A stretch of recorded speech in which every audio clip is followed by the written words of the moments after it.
Terrorism is a scourge which has affected many countries. It has claimed the lives of many innocent people, and it goes against fundamental democratic values and human rights, starting with the right to life, which all states bound by the Convention have a duty to protect. Governments, police, secret police, and the courts have been at the forefront of fighting terrorism. But how can they do this and make sure that they respect their own human rights obligations? Would it be right to torture suspects in order to obtain information? What about surveillance of telephone calls and emails? Should the government be able to cancel elections, close down newspapers, or hold trials in secret? These are the kinds of questions the European Court of Human Rights has had to answer in its work of upholding the European Convention on Human Rights in the signatory countries. Indeed, the Court's very first judgment in 1960 concerned a man who had been detained under special anti-terrorism powers in Ireland. As you will see, the Court's judgments demonstrate that states have to reconcile their actions in fighting terrorism with their obligation to respect human rights. Let me point that the Convention does give states some leeway to deal with what is regarded as emergency situations. This is to be found in Article 15, which allows states to derogate from certain obligations. This can be done in time of war or other public emergency threatening the life of the nation. Any measures can only be to the extent strictly required by the situation and have to be consistent with the state's other obligations under international law. However, and to answer one of the questions raised earlier, there are certain rights which cannot be overridden, including the right not to be subjected to torture or other forms of ill treatment as guaranteed by Article 3. This is one of the rights considered as absolute by the Convention, and no derogation is possible under any circumstances. Even before invoking Article 15, states can restrict most Convention rights, those which are not regarded as absolute, on certain grounds. This includes emergency situations, such as, for instance, a threat of an imminent terrorist attack, but is not limited to such situations. States enjoy what the Court has called a wide margin of appreciation, in other words, wide discretion, to balance the rights of individuals against the interests of national security. As will be shown in this presentation, the fight against terrorism does not give states carte blanche to interfere with the rights of those within their jurisdiction. Governments will always need to demonstrate that the measures they have taken to combat terrorism were justified on one or more of the grounds set out in the Convention text or is interpreted by the Court in its judgments. Let's now have a look at some key cases involving issues related to terrorism.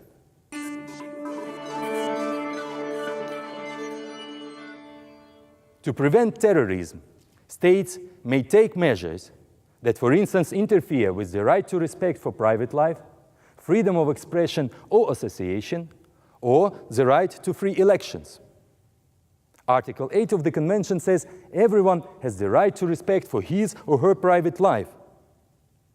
However, the fight against terrorism permits the use of special surveillance methods in order to collect information which might help prevent terrorist acts or aid in the arrest and prosecution of suspected terrorists. As early as the 1970s, the Court accepted that legislation granting powers of secret surveillance over post, mail, and telecommunications was, in exceptional circumstances, necessary in a democratic society in the interests of national security and/or for the prevention of disorder or crime. More recently, the Court found that the surveillance of suspected terrorists using a global positioning system did not violate their right to privacy as guaranteed by Article 8. In that case, the Court was satisfied that adequate safeguards were in place to prevent the arbitrary use of such methods. On the other hand, powers granted to the police under special anti-terrorism legislation to stop and search people without any reasonable ground to suspect them of an offense was found to have breached the applicant's right to respect for their private life. In that case, the discretion conferred to the police was too broad and was not accompanied by adequate legal safeguards against abuse. Let's now look at freedom of expression, which is protected by Article 10 in the context of the prevention of terrorism. The court found that the conviction of journalists for publishing statements made by suspected members of an armed terrorist group, which was seen as an incitement to violence, did not violate the journalist's rights under that provision. Likewise, a moderate fine for complicity in condoning terrorism, which had been imposed on an author of a provocative caption and caricature about the attack on the World Trade Center in 2001, was not found to have breached the author's Article 10 rights. In that case, the court accepted that given the timing of the publication, just 2 days after the attack, the author must have been aware of the impact it was likely to have. In another case, suspending the publication of newspapers under special anti-terrorism legislation, even for a relatively short period of time, was found to breach Article 10. By employing forms of censorship, the domestic courts had, in the court's view, imposed unjustified limitations on the crucial watchdog role of the press. No violation of Article 10 was found in a case which had been brought by a majority shareholder of a weekly newspaper who had been convicted of disseminating separatist propaganda.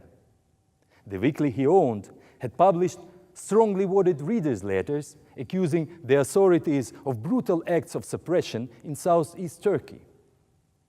Given the overall context of terrorism in which the text had been published, and the fact that they were capable of stirring up violence and hatred, the court accepted that the domestic authorities had given sufficient and relevant reasons for interfering with the applicant's freedom of expression. So what about the prevention of terrorism and freedom of association, which is protected by Article 11 and which includes the rights of political parties and other organizations? Well, one government was found to not have violated that provision when it dissolved political parties whose direct political aims were contrary to the democratic principles of that country's constitution. In that case, the domestic courts had already found that the political parties in question had been instrumental to a terrorist organization, and that the acts and speeches of their members had not ruled out the use of force in order to achieve their aims. In another case, the court found no violation of the right to free elections, where electoral groups who had pursued illegal party activities and who had been dissolved because of a link with a terrorist organization had been excluded from taking part in an election. The dissolution of the groups had been proportionate to the aim of the protection of democracy, and given a lack of any arbitrariness on the part of the authorities, had not infringed the free expression of the opinion of the public.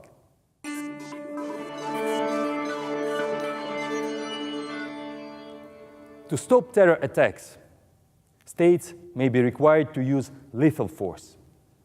However, as mentioned earlier, they are under an obligation to protect everyone's right to life as guaranteed by Article 2, and this includes the lives of those suspected of terrorism. The use of lethal force in self-defense must be absolutely necessary if it is to be justified under that provision. For example, the 1988 killing by British military servicemen of 3 members of the Irish Republican Army suspected of preparing a bomb attack was found to violate Article 2, since the operation could have been carried out without recourse to lethal force. On the other hand, the death of hostages in a Moscow theater due to a gas which had been used to neutralize the hostage takers was not found to violate Article 2. Although the gas was dangerous and potentially lethal, it had not been intended to kill. The gas had produced the desired effect on the terrorists, rendering most of them unconscious, had helped in the liberation of the rest of the hostages, and had reduced the likelihood of an explosion.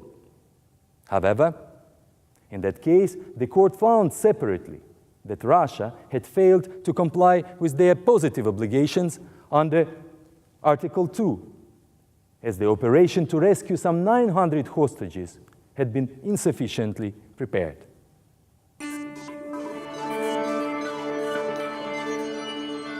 The arrest or pretrial detention of suspected terrorists must be in conformity with their right to liberty and security as guaranteed by Article 5. In the first place, there must be reasonable grounds to suspect someone of terrorism if his or her arrest is to be justified under that provision. Though the police may frequently need to arrest a suspected terrorist on the basis of information which is reliable, but which cannot, without putting the source of the information in jeopardy, be revealed to the suspect or produced in court. The court has therefore held that Article 5, Paragraph 1 of the Convention should not be construed so as to put disproportionate burden on the authorities when taking effective measures to counter terrorism in order to discharge their obligation under the Convention to protect life. However, in a case against the United Kingdom, the court ruled that the indefinite detention on national security grounds of foreign nationals suspected of terrorism, when those people could not be deported as they risked ill treatment in the receiving country, was contrary to Article 5.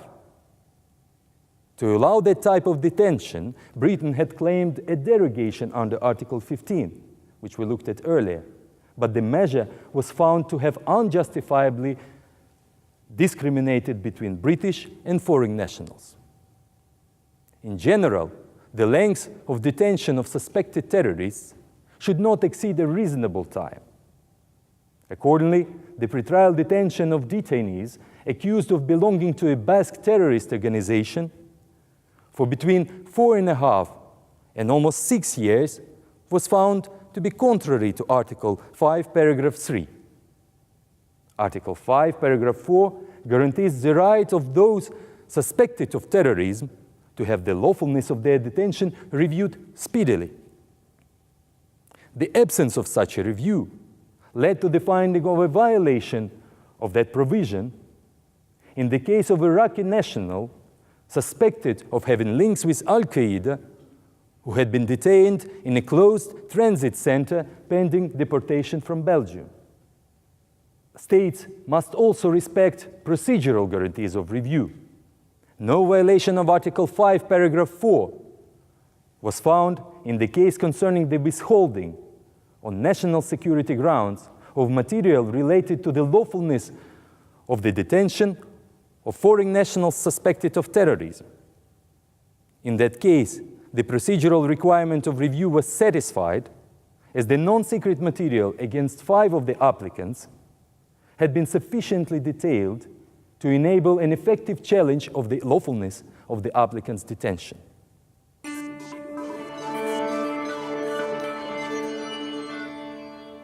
Just like anyone else facing criminal charges, suspected terrorists have the right to a fair trial as guaranteed by Article 6.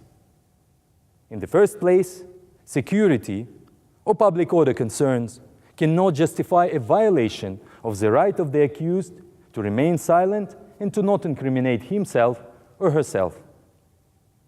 The court found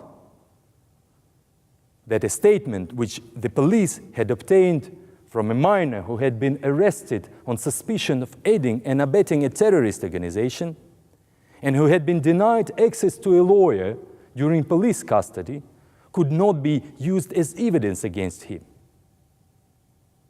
In another case, prohibiting a detainee's access to a lawyer for almost 7 days, limiting the number and duration of their meetings, and preventing them to take place in private was also found to violate Article 6, Paragraph 3c of the Convention.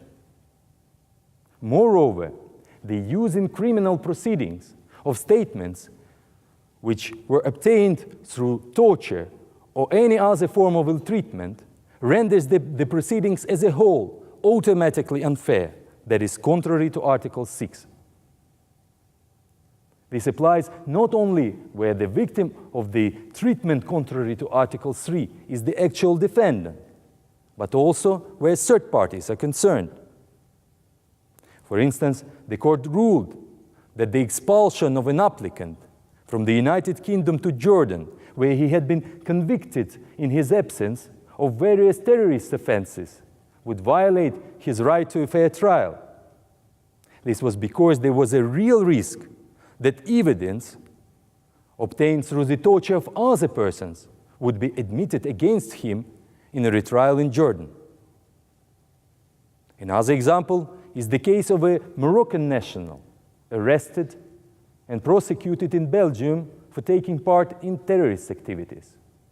The court found that the incriminating statements which had been obtained from a witness in a third country should not have been admitted into evidence by the Belgian courts without first ascertaining that the witness in question had not been subjected to treatment contrary to Article 3, as it had been claimed by the applicant in that case.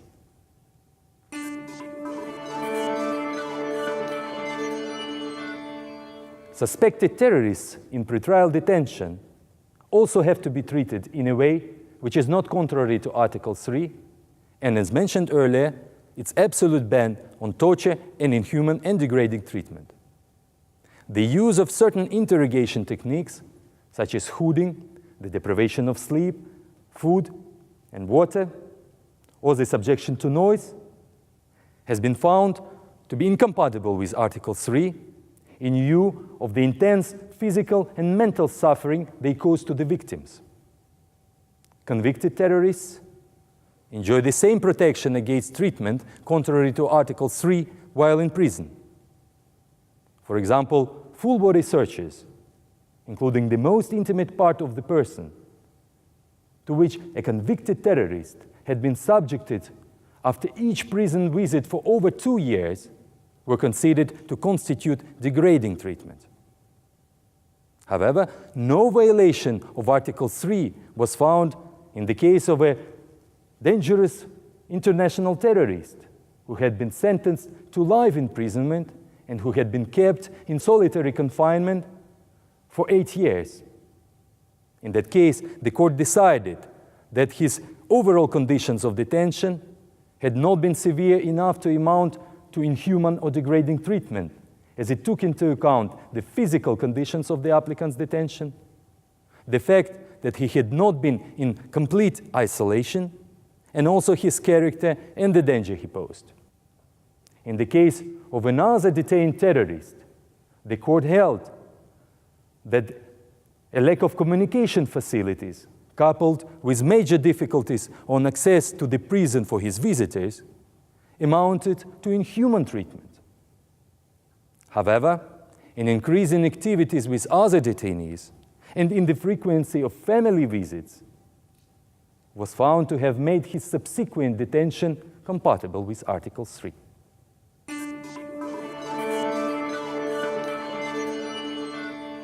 Where there is a real risk of a suspected or convicted terrorist being subjected to ill treatment in another state, the prohibition on a return to that country is absolute, regardless of his or her past offenses or conduct.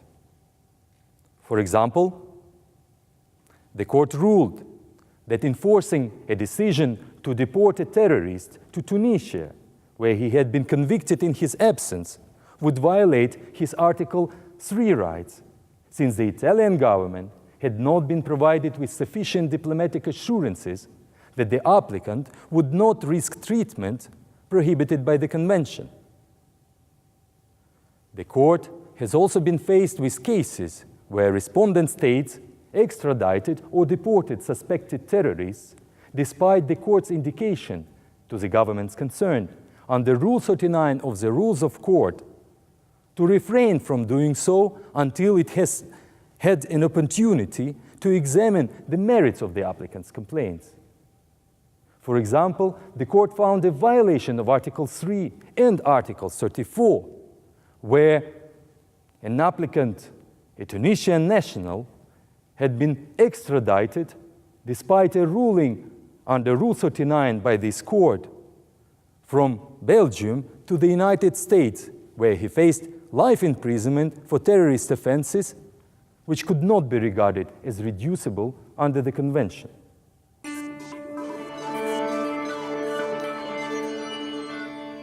In recent years, certain states have been involved in what is called as extraordinary rendition of suspected terrorists, also known as extrajudicial transfer. It is a measure implying a transfer of a person from one jurisdiction or state to another for the purposes of detention and interrogation outside the ordinary legal system. It is absolutely incompatible with the rule of law and the values protected by the Convention because of its deliberate disregard of the guarantees of due process. For instance, the court found a violation of Article 5 in the case of the unlawful detention of a German national of Lebanese origin who had been suspected of having links with terrorists and who had been the subject of an extraordinary rendition. In particular, he had been handed over to agents of the Central Intelligence Agency of the United States, CIA, who had been operating at the time in the former Yugoslav Republic of Macedonia. In that case, the court also found a violation of Article 3 on account of the torture and inhuman and degrading treatment to which that applicant had been subjected while in detention. Breaches of 4 articles of the Convention, Article 2, 3, 5, and 6, were found in the case of a suspected terrorist who had been handed over to CIA agents operating in Poland and who had been detained at the United States Naval Base in Guantanamo Bay in Cuba following an extraordinary rendition. In its judgment, the court also required Poland to seek assurances from the United States authorities that the applicant would not be sentenced to death following his extraordinary rendition.